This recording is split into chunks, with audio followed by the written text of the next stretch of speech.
Bulk drug factory నిర్మించడానికి ప్రభుత్వం ప్రయత్నం చేస్తే దానికి వ్యతిరేకంగా రైతులు మత్స్యకారులు పోరాటం చేస్తుంటే వాళ్ళ పోరాటానికి మద్దతు ఇవ్వడానికి నేను అక్కడికి వెళ్ళడానికి ప్రయత్నం చేస్తే ఈరోజు రాజమండ్రిలో నన్ను పోలీసులు అక్రమంగా నిర్బంధించే ప్రయత్నం చేశారు.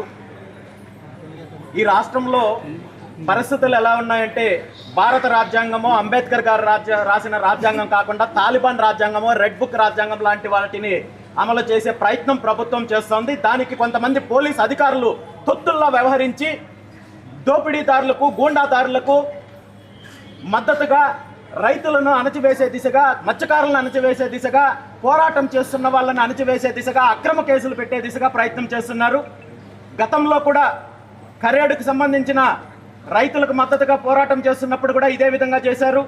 అదేవిధంగా నెల్లూరు జిల్లా ఉదయగిరిలో ఏదైతే మైనింగ్ బాధితులకు అండగా నిలబడడానికి పోరాటం చేయడానికి చూస్తే కూడా పోలీసులను అడ్డం పెట్టుకుని అడ్డుపడే ప్రయత్నం చేశారు.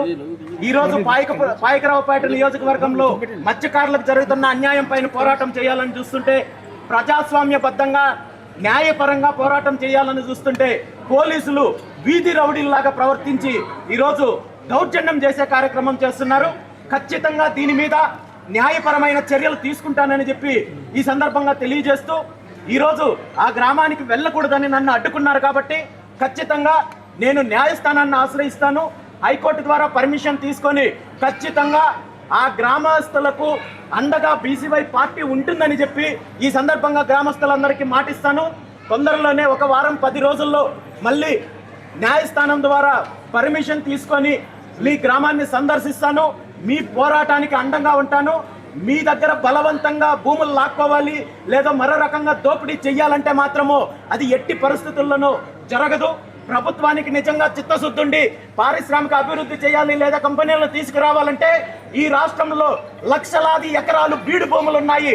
అంతే తప్ప తీర ప్రాంతంలో ఉన్న భూములు వ్యవసాయం చేసే భూముల్లో మీరు కుట్ర చేసి దోపిడీ చేయడానికి, ఈ విధంగా కంపెనీలకు వేల కోట్ల విలువైన భూములను అప్పచెప్పడానికి, మత్స్యకారుల జీవితాలతో ఆడుకోవడానికి, రైతుల జీవితాలతో ఆడుకోవడానికి ప్రయత్నం చేస్తే మాత్రం ఖచ్చితంగా బీసీవై పార్టీ పోరాటం చేస్తుంది.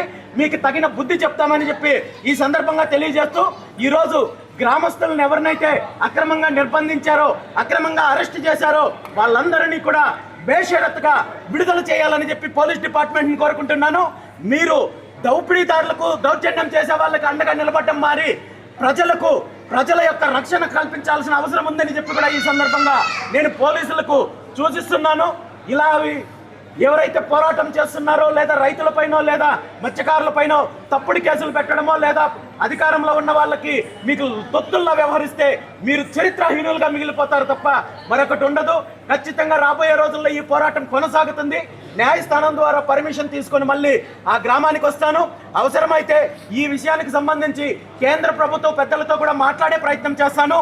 ఖచ్చితంగా మత్స్యకారులకు న్యాయం జరిగేంత వరకు బీసీవై పార్టీ పోరాటం చేస్తుంది అనే విషయాన్ని ఈ సందర్భంగా తెలియజేస్తున్నాను. ఆ గ్రామానికి వెళ్ళడం లేదు. నాకు నోటీస్ ఇచ్చినప్పుడే పోలీసు వాళ్ళకి నేను స్పష్టంగా చెప్పడం జరిగింది. వాళ్ళు చాలా స్పష్టంగా చెప్తున్నారు, మీరు గ్రామానికి వెళ్ళాలన్నా లేదా శాంతియుతంగా ఎవరికైతే బాధితులకు అండగా నిలబడాలన్నా, బాధితులతో మాట్లాడాలంటే కూడా ఈ రాష్ట్రంలో కోర్టు పర్మిషన్ ఉంటే తప్ప వెళ్ళడానికి కుదరదు.